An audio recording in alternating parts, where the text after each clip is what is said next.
Okay, picture this. It's Beverly Hills 1989. You've got this massive mansion, unbelievable wealth, and inside a crime scene so incredibly brutal, it leaves even the most hardened detectives speechless. This is the story of the Menendez brothers, a case that has absolutely fascinated and, frankly, divided America for more than 3 decades now. And really, it all comes down to this one single haunting question. Was this a cold-blooded, calculated plot to get their hands on a huge inheritance? Or was it a desperate, final act of self-preservation, something born out of years and years of truly horrific abuse? We're going to dig into the evidence that has kept people arguing about this for over 30 years. So, to really understand this whole tangled web, we have to go back to the very beginning. We have to start with the crime itself. Let's just lay out the things that nobody disputes, the cold hard facts. On August 20th, 1989, inside their Beverly Hills home, entertainment executive Jose Menendez and his wife Kitty were shot to death. The weapons were two 12-gauge shotguns.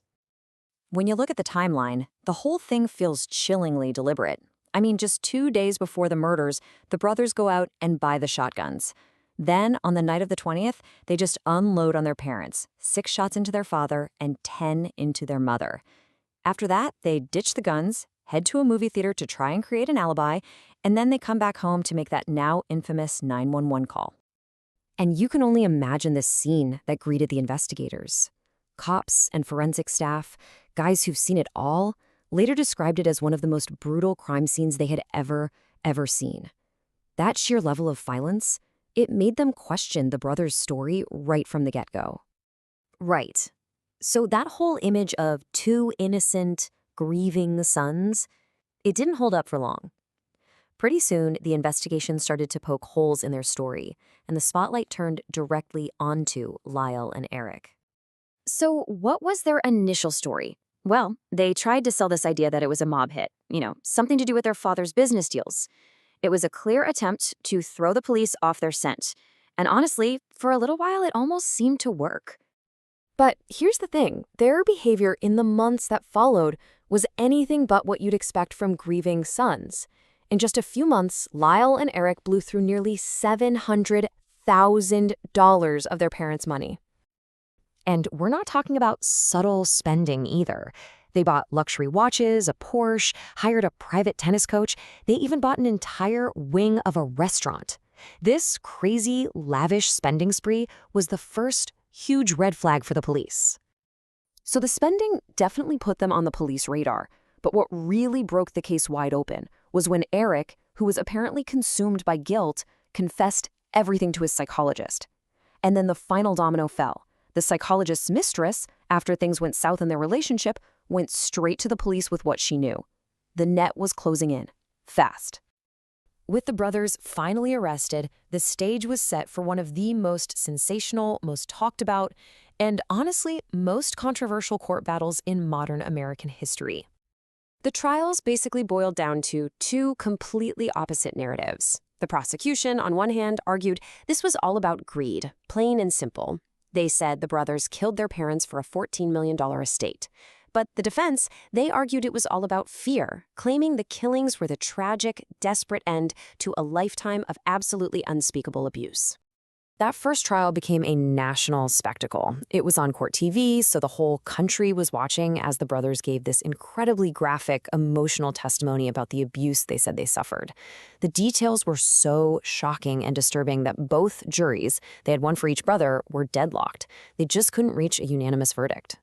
For the second trial, though, things were completely different. The judge banned cameras from the courtroom and, this is the crucial part, he severely limited the defense's ability to present those abuse allegations as a direct reason for the killings.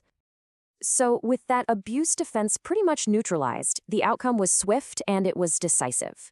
In 1996, both Lyle and Erik Menendez were found guilty of first-degree murder.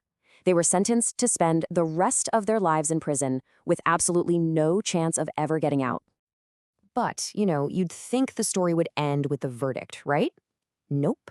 For the last 3 decades, this case has just kept on evolving, both in the legal system and, for sure, in the court of public opinion. The legal fights have just stretched on for what feels like forever.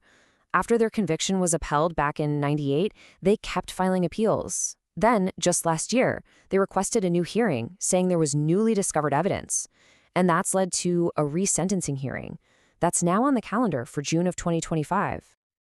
And if that wasn't enough, the case took another wild turn very recently. In 2024, the LA District Attorney, a guy named George Gascon, actually recommended a lighter sentence that could have made the brothers eligible for parole. But his successor, Nathan Hochman, immediately reversed that decision, calling their claims nothing more than self-serving lies. So, as things stand right now, despite all the legal back and forth and these upcoming hearings, any path to freedom is still blocked. Both brothers were recently denied parole, and their next hearings aren't even scheduled until 2028 and 2029.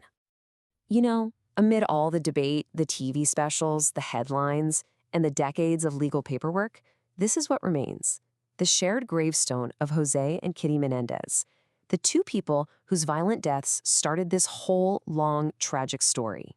Which really brings us right back to the question we started with, only now it feels even heavier, weighed down by 35 years of history. Was justice really served back in 1996? Or is it something that's still waiting to be found? I mean, what does justice for this family truly look like?